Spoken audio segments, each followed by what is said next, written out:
Imagine preparing to marry the love of your life, only for your own sister to deceive you and take your place on your wedding day. Picture the heartbreak, the betrayal, the man you dreamed of spending forever with, now bound to someone else by trickery. Now imagine not just sharing your husband with your sister, but also with your own nanny. A love story turned upside down, a rivalry woven into family ties. And what about the man at the center of it all? A man who started with one love but ended up with 4 wives, each relationship more complicated than the last. Sounds unbelievable, right? But this isn't fiction. This is a true story, one of love, deception, rivalry, and fate. So sit back, relax, and prepare to dive into one of the wildest, most jaw-dropping stories ever told. You won't believe what happens next. Jacob's heart was pounding with a mixture of fear and hope. He had tricked his brother Esau out of his birthright and blessing, and now, with Esau's fury burning behind him, Jacob had no choice but to run. The road ahead was uncertain, but he clung to the words of his mother, Rebekah, who had urged him to seek refuge with her brother Laban in Haran. What awaited him there?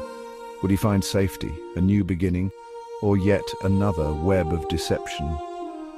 As the sun dipped below the horizon, Jacob lay his head on a stone and drifted into a sleep that would change his life.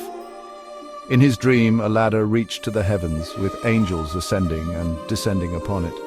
Above stood the Lord, reaffirming the covenant he had made with Abraham and Isaac. "I am with you," God declared, "and will watch over you wherever you go."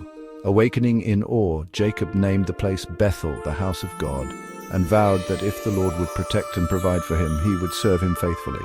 With renewed courage, Jacob continued his journey, his thoughts filled with the promise of God and the unknown future that lay before him. As Jacob rested by the well, he noticed shepherds gathering with their flocks. He inquired about his uncle Laban and was told that Laban's daughter Rachel was approaching with her father's sheep. When Jacob saw Rachel, he was overwhelmed with emotion. He stepped forward, rolled away the heavy stone covering the well, and watered her flock. Then, in a moment of deep feeling, he wept aloud and kissed her. Jacob introduced himself as Rebekah's son, and Rachel, excited by the news, ran home to inform her father. Laban, upon hearing of his nephew's arrival, hurried to meet Jacob. He embraced him warmly and welcomed him into his household. Jacob recounted his journey and the circumstances that led him to Haran, and Laban, recognizing him as family, invited him to stay. This meeting set the stage for the love, labor, and deception that would soon unfold. As soon as Jacob laid eyes on Rachel, he was captivated by her beauty. The Bible describes Rachel as beautiful in form and appearance, while Leah, her older sister, had weak eyes. In his passion, Jacob agreed to work 7 years for Laban to earn Rachel's hand in marriage. The years seemed but a few days to him because of his love for her. But the master deceiver was about to meet his match. On the wedding night, Laban switched Rachel with Leah, taking advantage of the darkness and cultural veiling. Jacob awoke the next morning to find himself married to Leah, not Rachel. Furious, he confronted Laban, who cunningly explained that it was not their custom to marry off the younger before the firstborn. However, he offered Rachel in exchange for another 7 years of labor. Jacob, driven by love, agreed. Just a week after marrying Leah, he took Rachel as his wife as well, thus beginning a household filled with tension, rivalry, and favoritism. From the start, it was clear that Jacob loved Rachel more than Leah. But God, seeing Leah's pain and rejection, opened her womb while Rachel remained barren. Leah desperately longed for Jacob's love, but he continued to favor Rachel. She hoped that by bearing him children, she would earn his affection. Leah bore 4 sons in quick succession. Reuben, meaning behold, a son.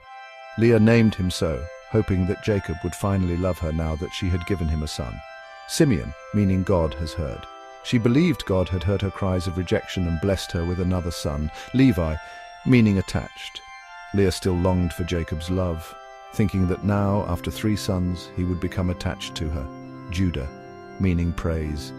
By this time, Leah had shifted her focus from seeking Jacob's love to praising the Lord for his blessings. Despite having 4 sons, Leah still did not feel fully loved. Meanwhile, Rachel, though deeply loved by Jacob, was tormented by her barrenness and grew envious of her sister. In desperation, she gave Jacob her maidservant Bilhah as a concubine, hoping to have children through her. Bilhah bore 2 sons, Dan, meaning judged. Rachel felt vindicated, believing that God had judged her and granted her a child through Bilhah, Naphtali, meaning my struggle. She acknowledged the intense rivalry with her sister, seeing this as a victory in their ongoing struggle. Not to be outdone, Leah, who had temporarily stopped bearing children, also gave Jacob her maidservant Zilpah as a concubine. Zilpah bore 2 sons, Gad, meaning good fortune. Leah saw this as a sign of continued blessings, Asher, meaning happy. She declared that women would call her happy for having more children through her maidservant. Later, Leah conceived again and bore more children, Issachar, meaning wages. Leah believed God had rewarded her for giving her maidservant to Jacob. Zebulun, meaning honor, she still longed for Jacob's affection, hoping that now he would honor her. Dinah, the only named daughter, Dinah, was also born to Leah, though little is detailed about her birth at this stage. Meanwhile, Rachel, still longing for a child of her own, endured years of sorrow until God finally remembered her and opened her womb.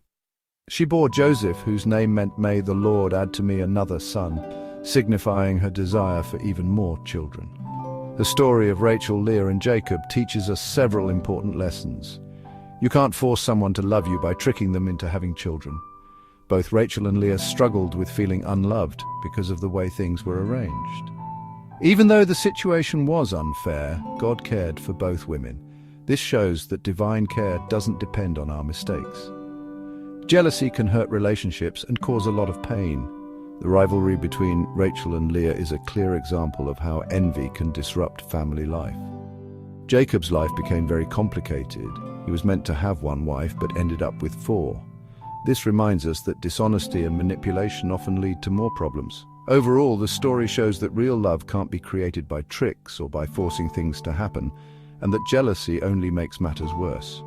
If you were blessed by this video, please like, subscribe, and share with your loved ones.